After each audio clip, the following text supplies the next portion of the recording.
99 വയസ്സായ ഉമ്മയാണ്, വയസ്സായി കിടക്കുകയാണ്. എന്താ തോർക്കേണ്ടത്? വല്യമ്മാനെ നല്ലവർക്ക് മരിപ്പിക്കണമെന്നാ? അല്ല, വല്യമ്മാക്ക് ശിഫ കൊടുക്കണമെന്നാ തോർക്കേണ്ടത്. അള്ളാഹുവേ നീ ശിഫ കൊടുക്കണേ, ആഫിയത്ത് കൊടുക്കണേ, അങ്ങനെ തോർക്കാവൂ.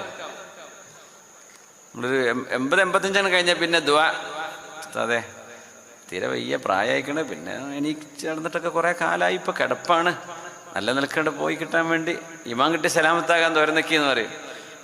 അത് തോരക്കണം, പക്ഷേ മരിക്കാൻ വേണ്ടി തോരക്കരുത്. എന്നാണോ മരിക്കണത് അള്ളാഹു അപ്പം ഈമാൻ കൊടുക്കണേ, അല്ലെങ്കിൽ ഈമാൻ സലാമത്തായി കൊടുക്കണം. പക്ഷേ ഏതൊരു രോഗിക്കും ശിഫ കിട്ടണം. മരിക്കുമ്പോൾ രോഗിയായിട്ട് തന്നെ മരിക്കണമെന്നൊന്നുമില്ലല്ലോ, ആഫിയത്തിന് മരിച്ചൂടെ? അള്ളാഹുവിനോട് ശിഫാഇനെ ചോദിക്കണം. ഒരു പക്ഷേ ആ ശരീരത്തിന് 120 വയസ്സ് വരെ അള്ളാഹ് ആയുസ്സ് എഴുതിക്കണമെങ്കിൽ നമുക്കറിയാൻ പറ്റുമോ? അതുകൊണ്ട് പ്രായമായി വയ്യാണ്ടായി ഇനി എണീക്കൂല, അതൊക്കെ നമുക്ക് തോന്നുകയാണ്. അള്ളാഹുവിൻ്റെ ഖലായിൽ ചിലപ്പോൾ മറിച്ചാണെങ്കിലോ. അതുകൊണ്ട് ശിഫ കൊടുക്കണേന്നേ ദ്വാരക്കാവൂ. എന്തല്ല മരിപ്പിക്കണേ, എല്ലാവരും കുഴങ്ങിക്കിട്ട് നോക്കിയിട്ട് ഇനി ആവുന്നില്ല, നോക്കാനൊന്നും ആളില്ല, പഠിച്ചവനെ വേഗം കൊണ്ടേക്കോട്ടെ, അങ്ങനൊന്നും പറയരുത്.